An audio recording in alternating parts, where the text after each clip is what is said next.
Hello students, I hope you all are doing good. Welcome back to yet another session of General Science today. If you step out of your house, you get to see a number of things around. You may see some birds flying in the sky. You'll see a number of trees and bushes around, the roads. You might come across a dog having a nice nap under a tree. You would see some children playing in the garden, people passing by, the vehicles running on the road. You will see a number of buildings around, some water bodies you might see. What are all these? These are the various factors that are present in our surrounding. My question is, are they all related to us? Do they interact with us? Yes. Not only they interact with us, not only they have a relationship with us, but they also are related with each other. This interaction between all these factors in our surrounding is what our today's chapter is about. So far we have done with the chapters in chemistry, in physics. Today we are turning to biology with our next chapter, that is chapter number 18, ecosystems.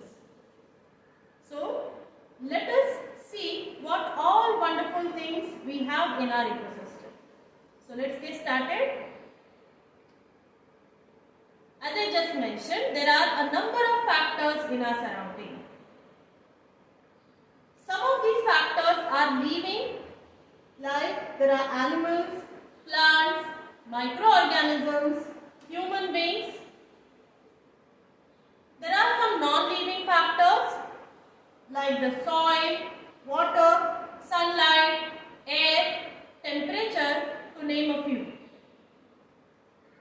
The living factors are also termed as the biotic factors, and the non-living ones are therefore called as the abiotic factors. So, our surrounding is made of a number of such biotic and abiotic factors which interact with each other.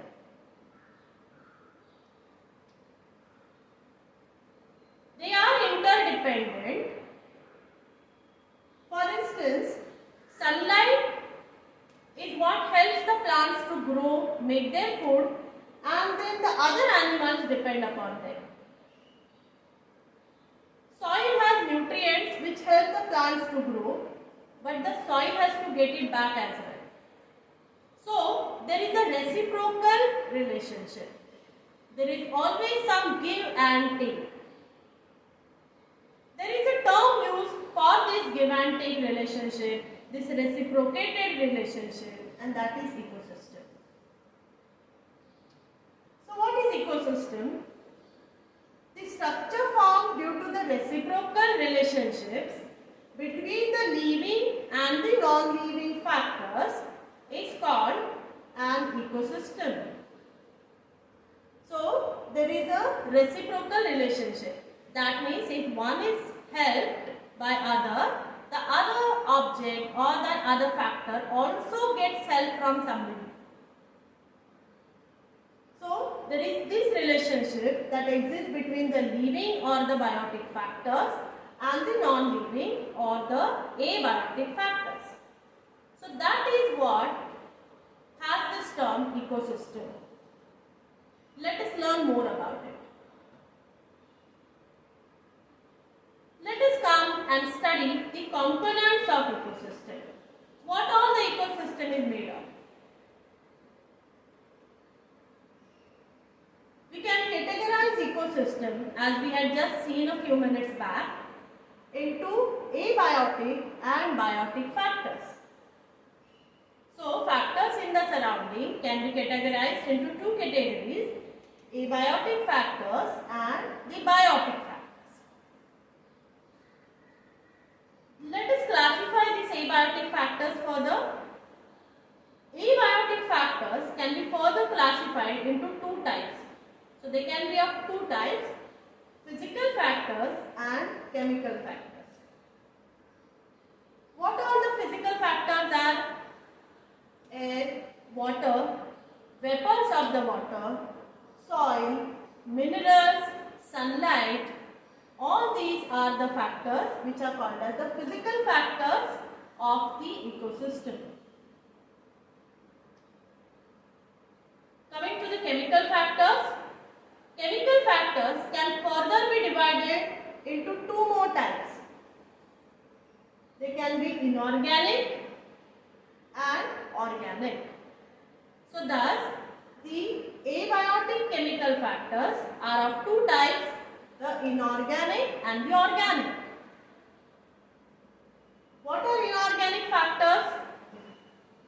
Elements like hydrogen, oxygen, nitrogen, calcium, iron, potassium, sodium, all such elements which are called as the nutrients for the plant or the nutrients for the other organisms, say animals, microbes, etc.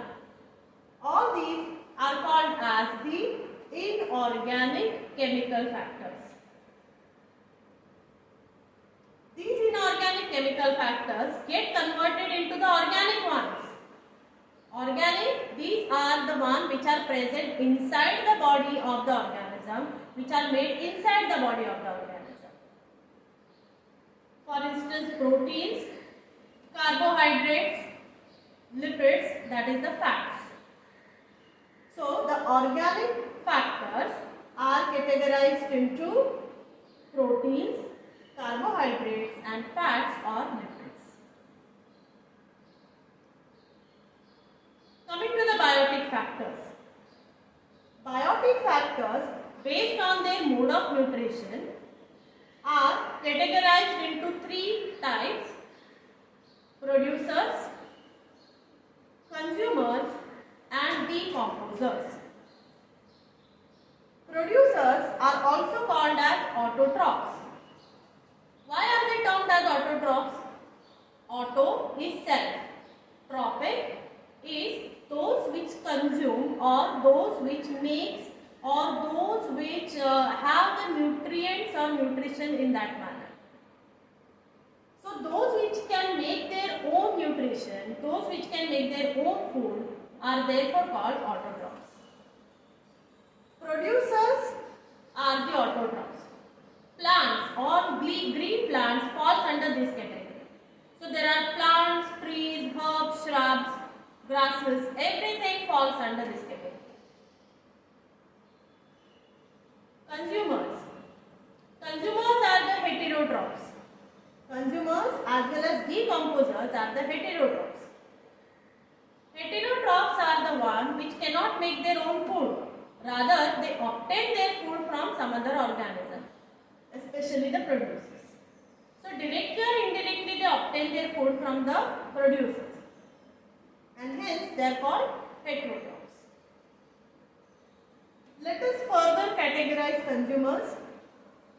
Consumers, again based on their mode of nutrition, are categorized as primary consumers, secondary consumers and tertiary consumers. Primary consumers are the ones which directly depend upon the producers. Secondary consumers depend upon the primary consumers directly, and tertiary consumers directly depend upon the secondary or the primary consumers. Now let's come to the last category of the biotic factors, the decomposers. Decomposer hold its own importance in the ecosystem. When the organism dies, when we say organism, it means all living factors, plants, animals, all. When they all die, they are decomposed by the microorganisms. What exactly the microbes or the microorganism decomposes? They decomposes the organic substances. That is the proteins, carbohydrates, the fats that are present in these dead bodies or these dead factors. They convert these organic substances into inorganic substances. That means they convert them into elements. Okay, so from the compound, organic compound, the elements are released. That is the carbon, hydrogen, oxygen, nitrogen, so on and so forth. That is how they are released into the environment. And that is the reason why the microorganisms are called as the decomposers. Apart from the microorganism, various fungi like even mushrooms, which you generally see during monsoon, these mushrooms are also decomposers. So they hold a great importance in this interaction of these various factors. So thus, with that we have ended with this classification of the factors of the ecosystem. Let us summarize them again. In ecosystem, the factors are categorized as the abiotic and the biotic. Abiotic factors are further categorized into two as the physical and the chemical factors. Physical includes air, water, water vapor, minerals, sunlight, soil. Chemical factors are further divided into two categories, inorganic and organic. Inorganic one includes all elements like hydrogen, oxygen, nitrogen, etc. Organic one includes the organic substances in our body, that is carbohydrates, proteins, fats. Coming to the biotic factors. Biotic factors are categorized as producers, consumers and decomposers. Producers are the plants which are autotrophic in nature. Consumers and decomposers both are heterotrophs. Consumers are the animals which can be further of three types: primary consumers, secondary consumers and tertiary consumers. Decomposers are microorganisms or microbes. So this is how we can categorize them as per their nutrition or mode of nutrition. Thus we see that in the ecosystem there are a number of abiotic factors and a number of biotic factors. And all these biotic factors depend upon these abiotic factors. Any change in the abiotic factor will result into a major change in the biotic factor, and it is vice versa. Any major change in the biotic factors will result into, if not very major change, but some definite changes in the abiotic factors as well. We'll study this relationship further. So living organisms of different types needs different abiotic factors, and the living organism also learn to adapt to these abiotic factors. For instance, let's take example of these cacti. Every plant grows in the soil, but you know cacti grows in the region where there is very little water in the soil. So they get adapted to that situation. So very scratching or very heavy sunlight and very less amount of water, these are the abiotic factors which limits out the growth of these cacti. Animals like the birds, which are meant for flying, so they are adapted to the air and the flight in the air. Fishes are adapted to the water. Depending upon the type of water, the type of fish would change or its behavior would change. There are aquatic plants as well. These plants will not survive outside the water. They are completely adapted to live this submerged life. So thus, biotic factors need some definite abiotic factors and they adapt themselves accordingly. These requirements are different for different organisms. For instance, there are some microorganisms like the staphylococci. Staphylococcus is a bacterium or it's a bacteria. These bacteria needs oxygen for all their body processes. So they are aerobically respiring bacteria. But Clostridium is a bacterium. This is a harmful bacterium. These bacteria do not need any oxygen for its respiration. So thus see, both of these are bacteria, but their needs are different. The Clostridium does not need oxygen, but Staphylococcus needs the oxygen. Coming to the plants like say Datura or any flowering plant would need a very heavy sunlight, a good amount of sunlight, and for good amount of time it would be required. But there are some plants which are shade loving, like the one which is shown here, Funaria. Funaria is a moss.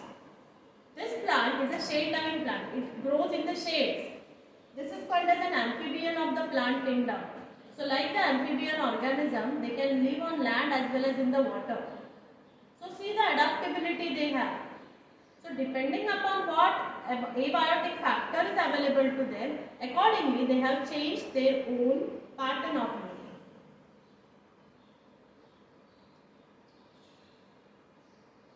Now, let us discuss one example.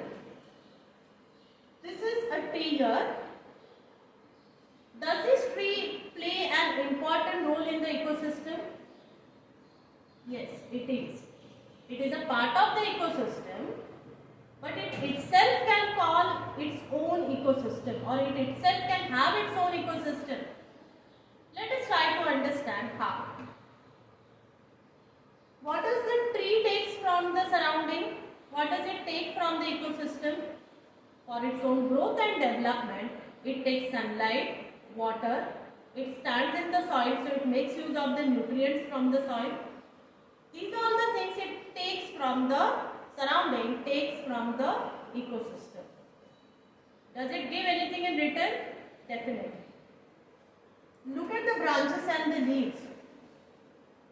The branches and the leaves become the house or the rest place for the bees, wasps, moths, squirrels. There are hawks, the birds like hawks.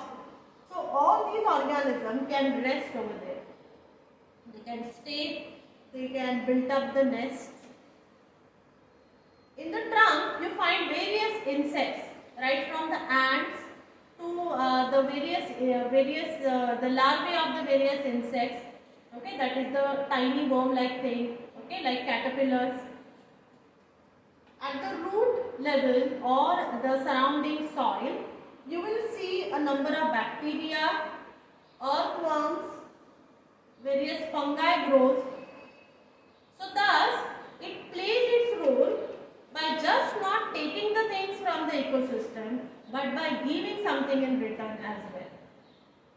Thus, this tree itself is an ecosystem by its own means.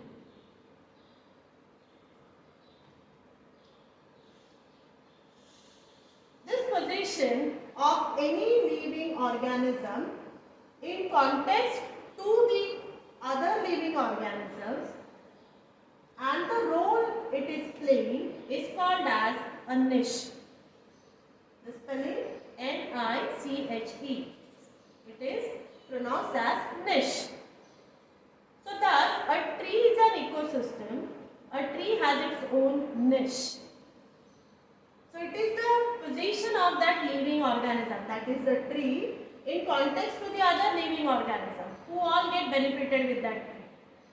And the role it plays for the surrounding or for the ecosystem is called as a niche or ecological niche.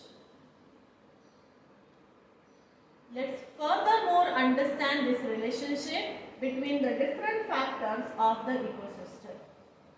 So there are these various abiotic and biotic factors and they interact with each other. Let us see this with the help of a flow chart. So coming to the abiotic factors, the various nutrients, solar energy, carbon dioxide, nitrogen, water, various minerals, all these are taken up by the producers. So these abiotic factors are taken by the biotic factor, the plants, the producers. They make use of this with the help of the photosynthesis to make their own food. During that food production, energy is released in the form of heat. These producers are then consumed or they are eaten by the other biotic factors directly or indirectly. The primary consumers eat them directly, secondary and tertiary indirectly. That is how the food reaches from the plants to the animals. Again, during this transfer, some heat is produced, some heat is released. When these organisms dies, the plants, animals, all, then the various microorganisms and fungi acts upon them, and during this process also heat energy is released, and all the organic substances in them are converted back to the other nutrients and the other abiotic factors like the minerals, various compounds. And this cycle then goes on and on and on. We call this a food chain or a food web. So there are many such applications in the ecosystem starting from one source producers. So I hope you have understood this interaction between the various factors of the ecosystem. We will continue in the next video about the other aspect of this chapter.